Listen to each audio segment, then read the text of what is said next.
This is the X-Zone Broadcast Network, broadcasting worldwide on broadcast affiliates and satellite program providers, including CNN Broadcast Network, Sirius Satellite Network, Star Media, Good News Radio Network, Angel Broadcast Network, Wiki Broadcast Network, and WPBN TV. For more information on the X-Zone Broadcast Network, visit us at www.xzbn.net.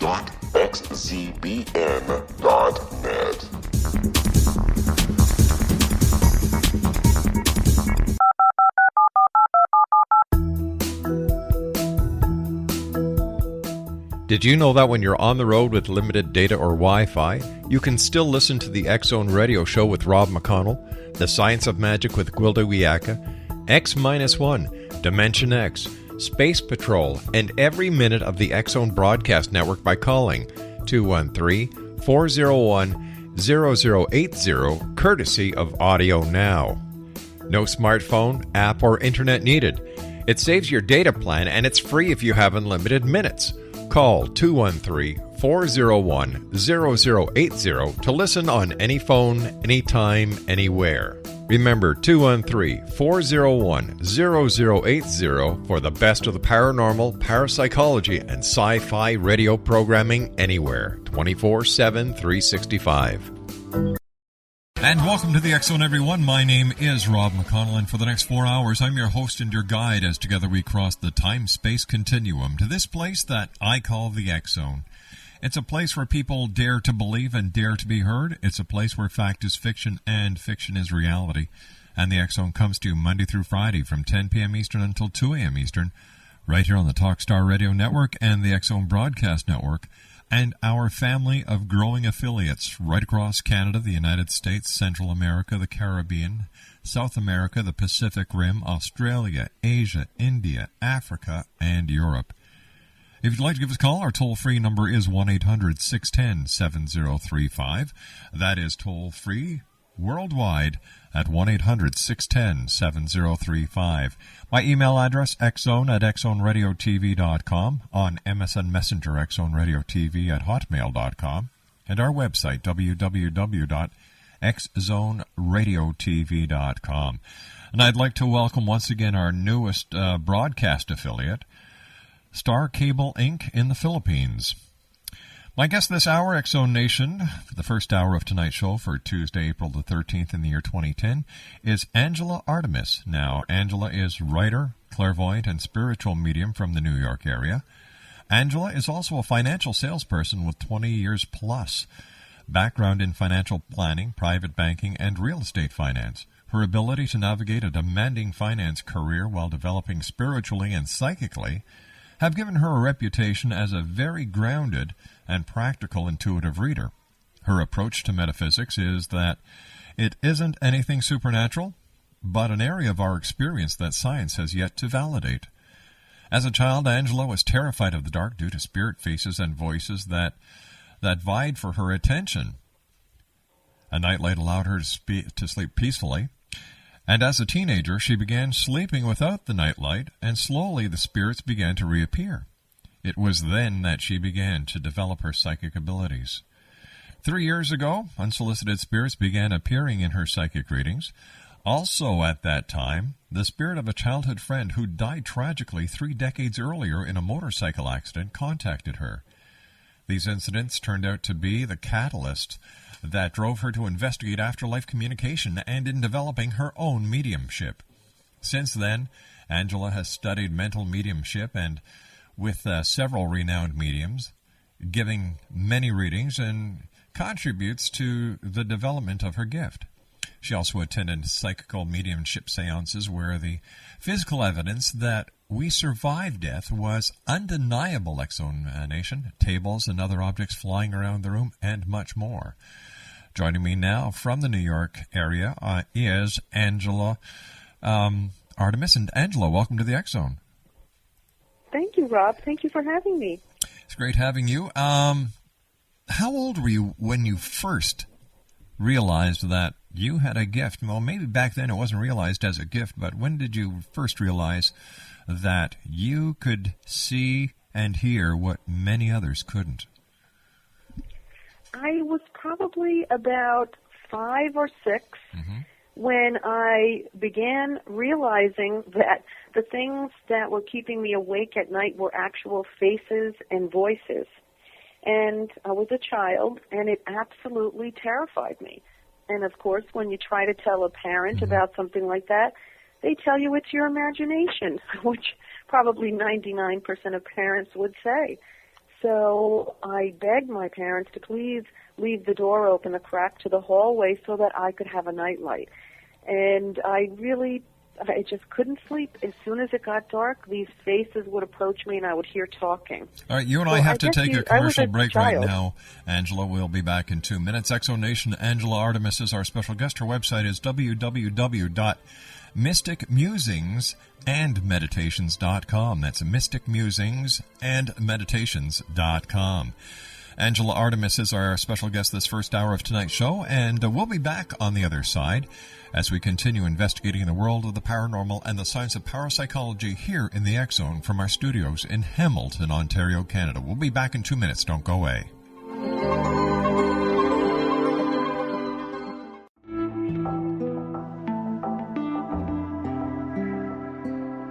Take a step back in time and discover old Florida cuisine at Marsh Landing Restaurant in Fellsmere. Enjoy delicacies such as frog legs, gator tail, catfish, and swamp cabbage, or enjoy the more traditional cuisine like hand-cut Angus steaks, ribs, and seafood. Join us for breakfast with a southern flair featuring sweet potato pancakes, biscuits, and gravy, and much more. Planning a party? Marsh Landing's private dining room can accommodate groups from 8 to 80 people. While you're visiting, enjoy the historic pictures, artifacts, and stories that line the walls. Marsh Landing is truly a unique experience. Marsh Landing Restaurant, 44 North Broadway in historic Fellsmere, or visit marshlandingrestaurant.com. Marsh Landing, old Florida cuisine at its best.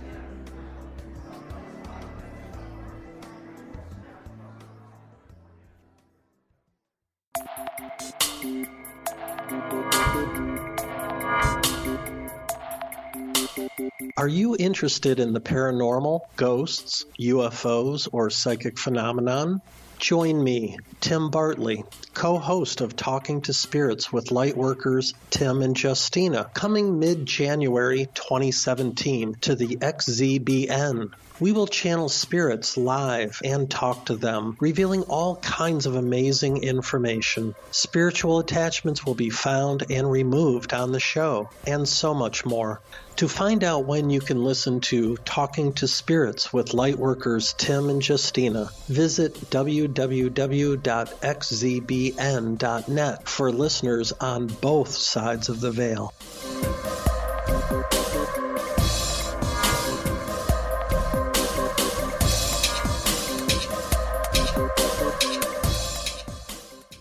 Angela Artemis is our special guest. Exonation, mysticmusingsandmeditations.com. That's www.mysticmusingsandmeditations.com. All right, so here you are, a little girl. You're encountering all this paranormal activity, and your parents kind of basically shrug it off and say, yeah, okay, sure. What was it like for you having to live with this on a nightly basis? I was terrified, as I said, because my parents convinced me that I was making it up, but it kept happening. Of course, with light in the room, it happened less, and I was able to open my eyes and see there was nothing there. But hearing voices, hearing people calling my name was frightening, as you can imagine. As I got older, I really just convinced myself also that it was my imagination, because you know, you had to get some sleep and you had to get up for school in the morning, and you certainly couldn't go to anybody because they didn't believe you. So eventually I just told myself, stop. This isn't real. People say it's not real, so it's not real. So stop. And it did subside for many years. But did it have a negative effect on you that you were actually trying to suppress something that you believed to be real because other people thought it was imaginary? Yes, it absolutely did.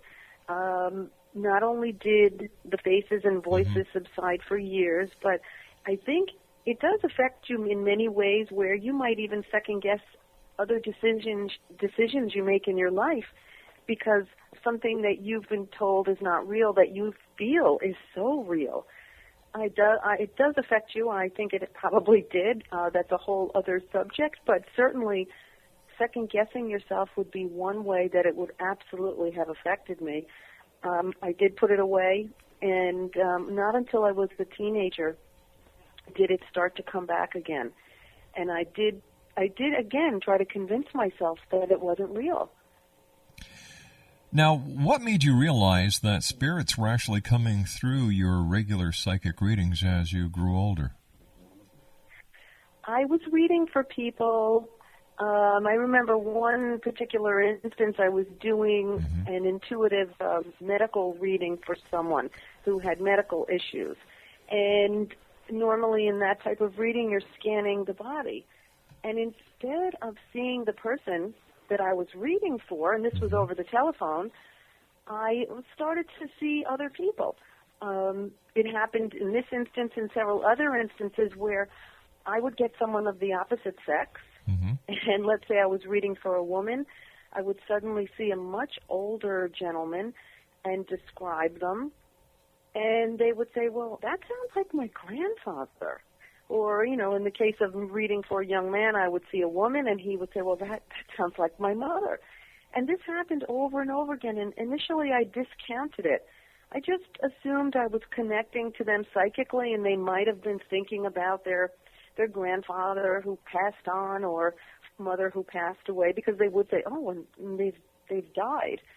But I honestly didn't connect it with mediumship. I believe I had put up such a block, perhaps from being so open as a child, that it never even entered my mind, Rob. I just thought I was making a psychic connection and reading, telepathy, using telepathy to pick up partially what they might have been thinking prior to our reading. So what was it that made you break your own vow of silence, so to speak, and continue with the world of the psychic and the world of the paranormal? I had a very, very eye-opening and life-changing experience not too long ago. It was actually about 3 years ago. I was home one afternoon. I was sitting on my deck, and I was just sitting out there reading a book, and I have a pet, and my pet went crazy. My cat went insane, wanting to go inside the house through the screen door, which is unusual because once they're outside, they don't want to go in. And he was clawing at this screen door, and I said, well, there must be a fly or a mosquito on the other side of the screen. So I didn't want him to rip the screen to shreds. I opened the door. I let him in. And he went in, charging into the living room, and just followed something. And again, I am assuming it was some sort of a flying bug. I ran behind the cat and saw him staring at something very intently in one corner of the room. And I don't know what possessed me. It was something, I had a feeling that I wasn't alone in the room. And I really hadn't had a feeling like that because I had kept it so bottled up for so many years because of my fears. And I just suddenly heard myself asking out loud, is there someone here that wants to speak to me? And I actually was startled. I didn't intend to say that. And, when I heard my own voice, I was really taken aback. And as soon as I asked the question, I heard a name very, very clearly. And then I saw a young man who was clearly had been in some sort of an accident, and he was holding a motorcycle, and he just said to me, I want to go home. Why can't I go home? And in looking at this person, it suddenly became very clear to me I knew this person, and I recognized him as a neighbor of mine who had died more than 30 years ago. He was about 19 at the time, and he had died in a very tragic motorcycle accident. And when I saw him, I was shocked. It never, as I said, it did not occur to me that anything like this would happen. Well, I started speaking to him, and I tried to tell him, who I was, and didn't you recognize me? Don't I look a bit older than I did back then? And anyway, as it went on, his mother came through. She had also just died prior to that, about a year before. And she gave me a message for my mother. They were neighbors. They knew one another, and gave some very specific details about how she had been trying to communicate with my mother, where and when. And ultimately, she took her son, and I guess the term would be she crossed him over so that he was able to go home. And I told my mother the following day what had happened, and she became very emotional because she had been aware, although she hadn't verbalized it, in the specific places and at the specific times. When this woman who had been the neighbor had said she was trying to contact my mother was very aware of it. So that incident is what changed my mind, or actually allowed me to accept that I might have this ability. All right, now let me ask you a question here, because your mother at the beginning of the interview was telling you it was your imagination, and yet just now you were saying that your mother had felt that this lady had been trying to contact her as well. So when did your mother turn from a disbeliever to a believer? You know what, I talked with my mother about that, and what it was is, as a child, she didn't want me to have fears, and she didn't want me to be unable to sleep, and I think she thought it was the best thing was to tell me that it was my imagination.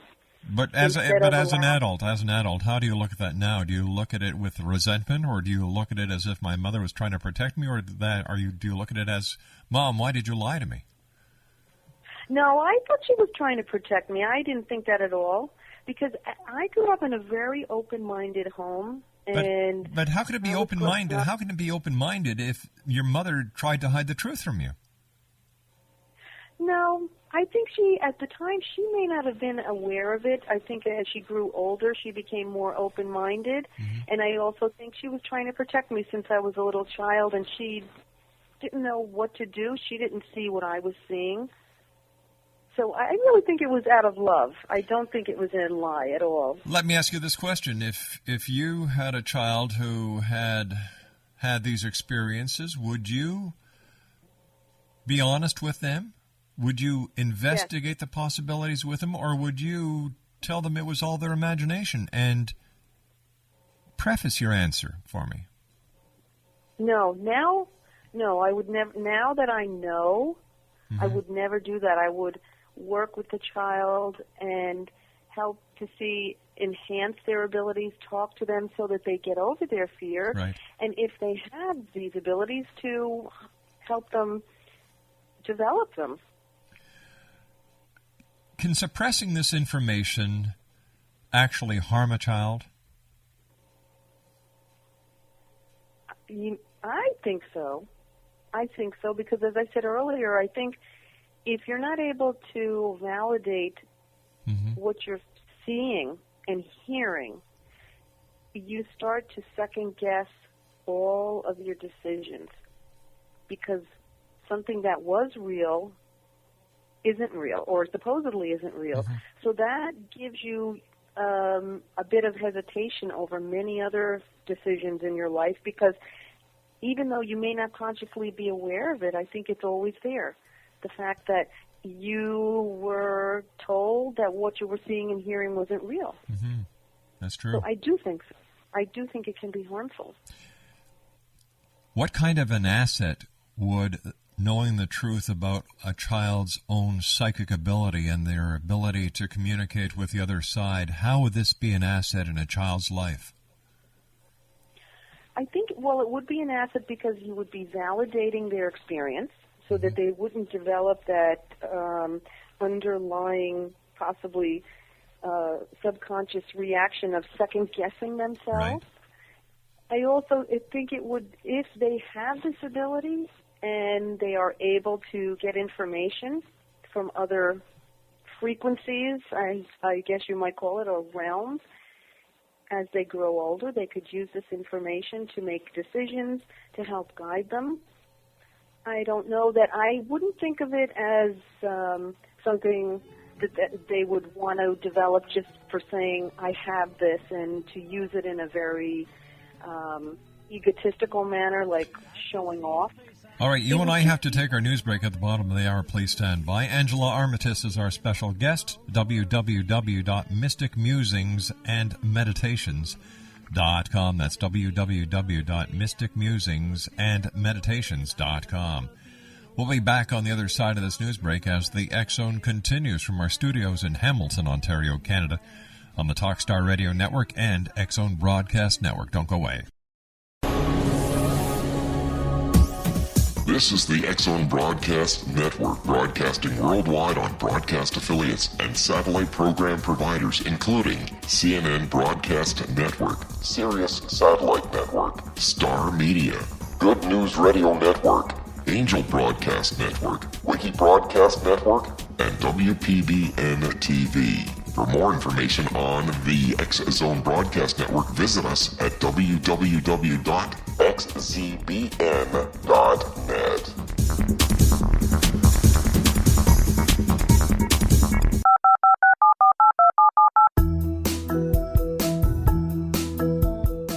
Did you know that when you're on the road with limited data or Wi-Fi, you can still listen to the X Zone Radio Show with Rob McConnell, The Science of Magic with Gwilda Wiyaka, X-1, Dimension X, Space Patrol, and every minute of the X Zone Broadcast Network by calling 213-401-0080, courtesy of Audio Now.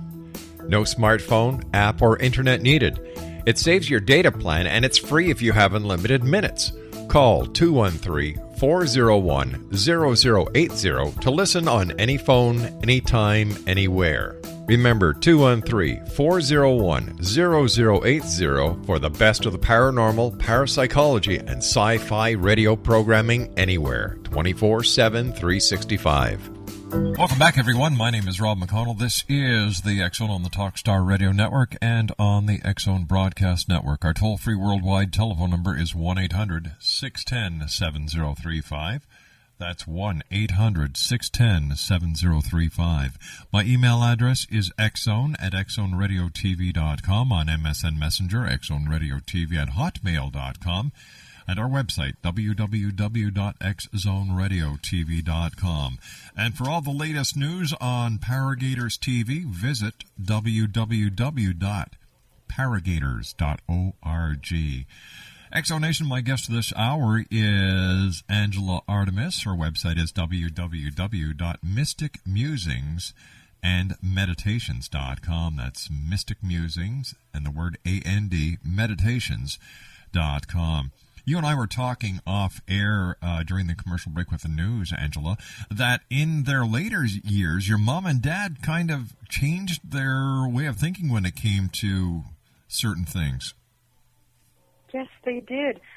I think back in the 60s when I was growing up, and even now, there's so many misconceptions about spirit communication. I think we're all bombarded with the images that we see in movies and television that makes it seem that it should be something really scary. Yeah. It's a horror film. And of course, back in the 60s, there was even less information than there is now, and now there's an explosion of information. But I believe my parents have always been open. We've had a long history in our family of people who have dreams, who have intuition, who have even just getting a lot of premonitions, and that was never discounted in our family. I think what the problem was that when it's your child and you think, oh, this could be getting spirit communications. This is too scary. I don't want my child dealing with that. And also, they didn't want it to scare them, I believe. But as we got older and I became more and more involved in developing psychically, my parents were very open. They always listened. And my father always told me, that's great. I want you to develop this. And he had even seen his sister who passed away one day. She was standing in the room, and my parents, as they got older, they became even more open-minded. But I think being a kid in the 60s and the lack of information, they were trying to protect me and possibly themselves because they didn't understand that it's not scary. What we see on TV and the movies is absolute fiction. All right, I was just going to ask you that. How different is it being a real, honest-to-goodness medium like yourself, and the mediums that we see featured on a lot of the so-called reality TV shows that are on the networks, practically on every channel. What's the difference? Well, if you're talking about the acclaimed and well-known psychics that have television shows, and they're real mediums. And like, let's say it's someone like Lisa Williams or John Edwards. They're real mediums. That isn't pretend. Those type. Are you talking about where they have ghost hunters and Yes. they go into these dark castles? I totally discount those type of shows. These psychic ghost hunters. They make it spooky for the ratings. They make it scary because nobody would watch. It's really very calm and tame. Oh, all right, so let me ask you this. It's nothing like that. Is it more like Whoopi Goldberg in Ghost than it is the woo-woo factor on A&E and those other shows that are out there? Yeah, more so. I mean, even that was a little bit exaggerated for the movie, but it's much more like that than it would be any of those other ghost hunting shows that you see. Absolutely. There are ghost hunters. I'm not one of them, but I'm sure if you went somewhere with a ghost hunter, you wouldn't see all the spooky things that they do for the television shows. It's probably a lot quieter. It's a lot duller. It's probably more like sitting out on a stakeout waiting and waiting for hours and hours more than all the things they pack into these half-hour shows, which is probably over many days of taping. Sure. Tell me, Angela, how do the spirits know that you can hear and see them? From what I understand, and from all the other mediums I now have, there's a community and you get to know people, and there's a lot of available information. It seems as if when you're reading for a person, that person has a connection to the spirit, and because you're with this person that we call the sitter, the person that you're reading for, they communicate with you. Their energy enters your energy. So because you're a medium, you have a certain energy.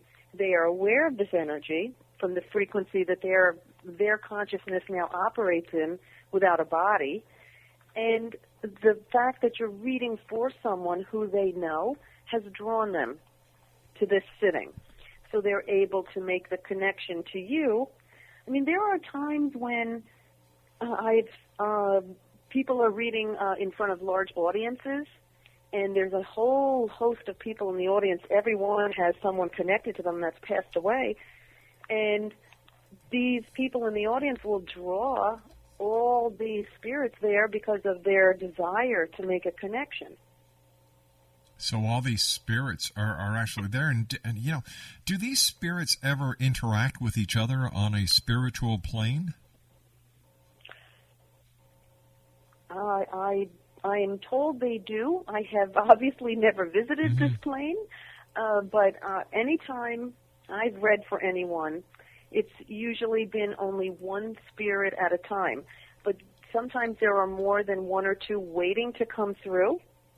And I honestly, Rob, I don't know that they do or don't, but I believe that they communicate with one another. For example, when you're at a large gathering of people who want to have you read or try to communicate with those who they've lost on the other side, and you were just telling us that all these energies mix between the sitters and yourself and the other mediums.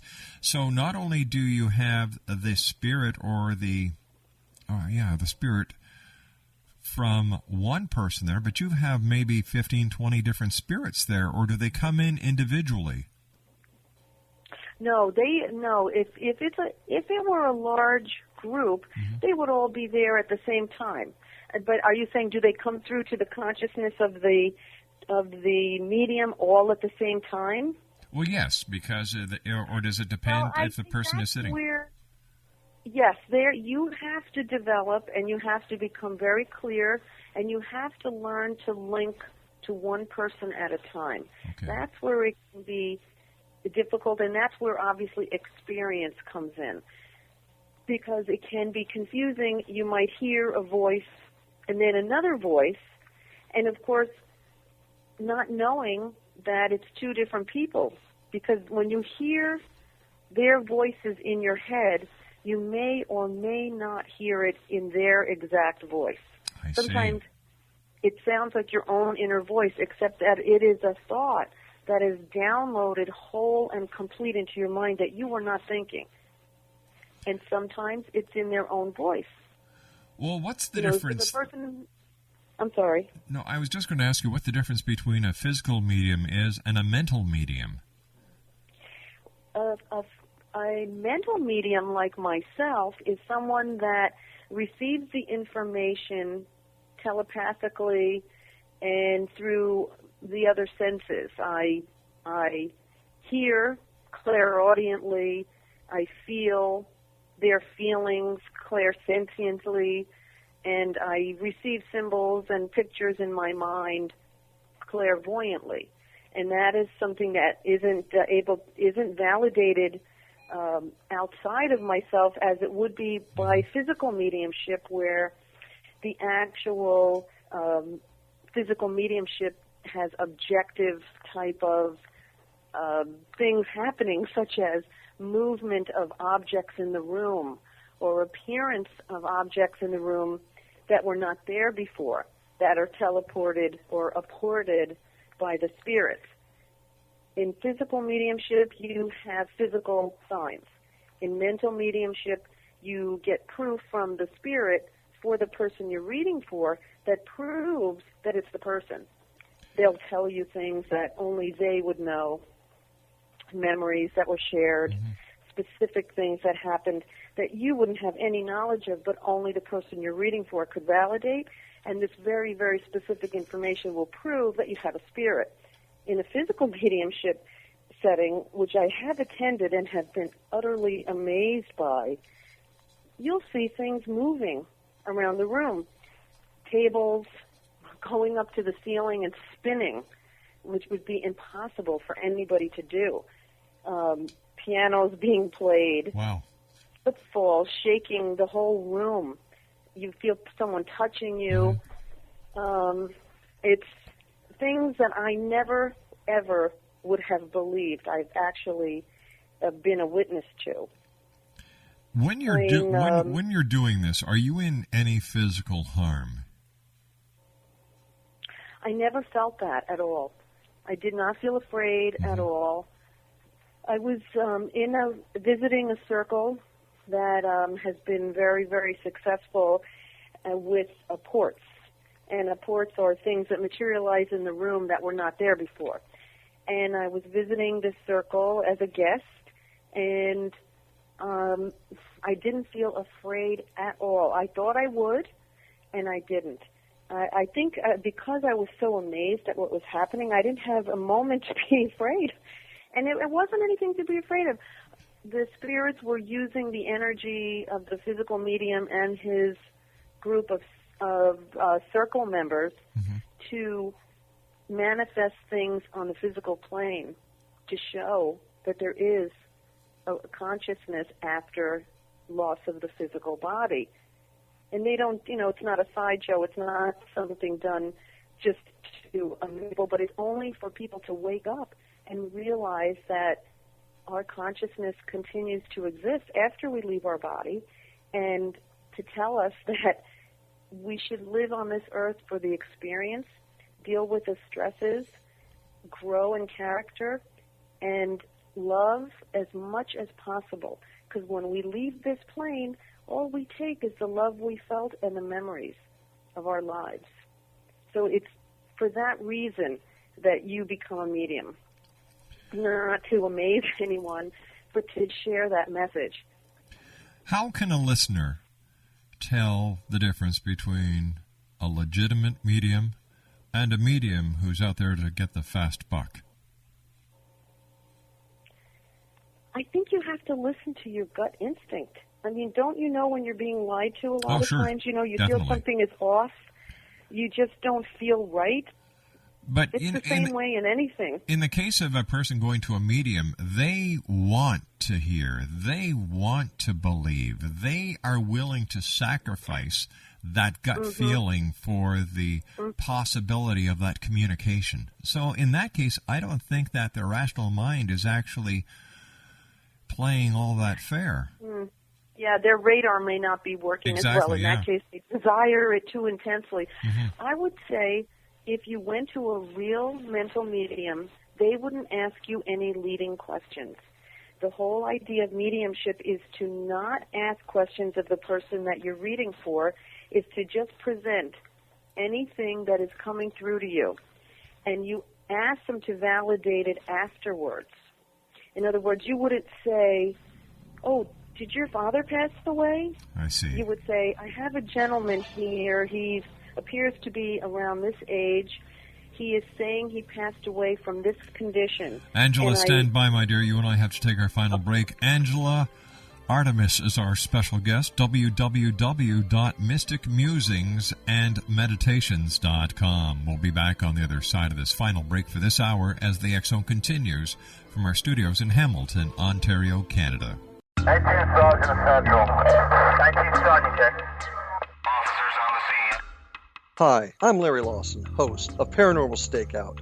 With over 36 years in law enforcement, I have learned a few things. The most important is the proper gathering and preservation of evidence is vital to putting the bad guy behind bars. It's no different in the world of paranormal investigation. Whether it's the search for the afterlife, cryptozoology, UFOs, and extraterrestrials, how we gather the evidence, preserve that evidence, and present it to a jury of our peers will make the ultimate difference in proving the existence of worlds and entities that are beyond our imagination. Join me, Larry Lawson, every week on Paranormal Stakeout when, along with my guests, we'll take a journey to prove with indisputable evidence what man has struggled to believe for centuries. Go to xzbn.net for the broadcast schedule and check me out at paranormalstakeout.com.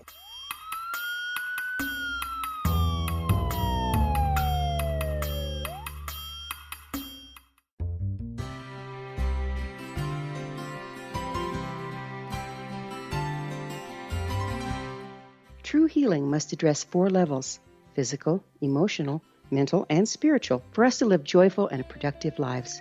We tend to treat 3 of the 4, leaving the spiritual languishing. If you're tired of the same dysfunctional patterns cropping up in your life, Soul Balancing is for you.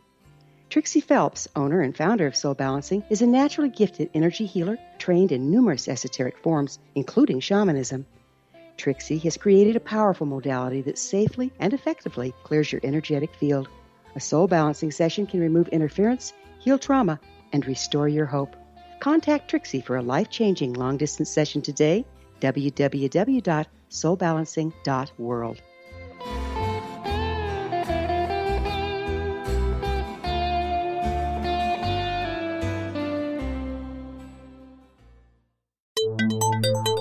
You're listening to the X Zone Broadcast Network, www.xzbn.net. Welcome back, everyone. Angela Artemis is our special guest for this hour. Her website is www.mysticmusingsandmeditations.com. That's www.mysticmusingsandmeditations.com. First of all, Angela, I'd like to thank you very much for joining us. It's been a great pleasure having you here with us. I wish you continued success. We haven't even gotten to the point where I would like to talk to you about your new book entitled The Spirit Link. What happens to a person when they die? If they hopefully are aware of the afterlife, they have a very smooth transition, and they awaken, or they leave their bodies in an awake and aware condition, knowing that they are transitioning. Their consciousness is now going to be operating in another frequency. If they are not aware, many times they don't accept that they've passed away, and they live in a world of their own making where they're not aware that their actual physical life on Earth has ended. But for the most part, I would say that most people who pass away do become aware that they have died. They wake up, or they go through this transition where they are expelled from the body, and someone is waiting there for them that they knew and loved, and shows them the way into the next frequency where they will exist without their body, and makes their transition easy, comfortable, and so they don't get stuck. I mean, and again, what we were saying earlier about watching these television shows and movies, most people don't get stuck. You're not going to find thousands and thousands of people roaming around wherever you are in the earth plane stuck, although some do. But in most cases, they'll go. They'll see a relative, they'll see someone they love, and they'll easily go into that next level. We've got about 60 seconds. What can listeners do to develop their very own mediumship? The best thing you can do is to meditate. Meditate every day. Find a technique where you can empty your mind of the constant thoughts that are swirling around. Become very, very quiet. Get used to hearing your own thoughts. Not the swirling thoughts, I have to go to the store, I have to do this, but where you can hear and say, is there someone here who wants to speak to me? Let's say you're thinking about a parent who passed away. And see if you'll get a feeling, a thought. I know my aunt comes to me and I smell cigarettes. And I don't smoke. But she did. And this is her little sign that she's nearby. So become aware. As you become more aware of the internal processes, you become more open. And your sixth sense will develop. And you'll become aware of feelings that aren't yours, ideas that come into the mind that aren't yours, and you'll start to realize that you can communicate. Angela, we've just run out of time. Once again, I want to thank you so much for joining us. Continued success, and I look forward to the next time you and I meet here in the X Zone. Thank you, Rob. I really appreciate it. It's been Thank you so much. It's been my great pleasure. X Zone Nation, Angela Artemis has been our guest this hour. mysticmusings.and meditations.com. We'll be back on the other side of this commercial break with the news as we continue here in the X Zone. Don't go away.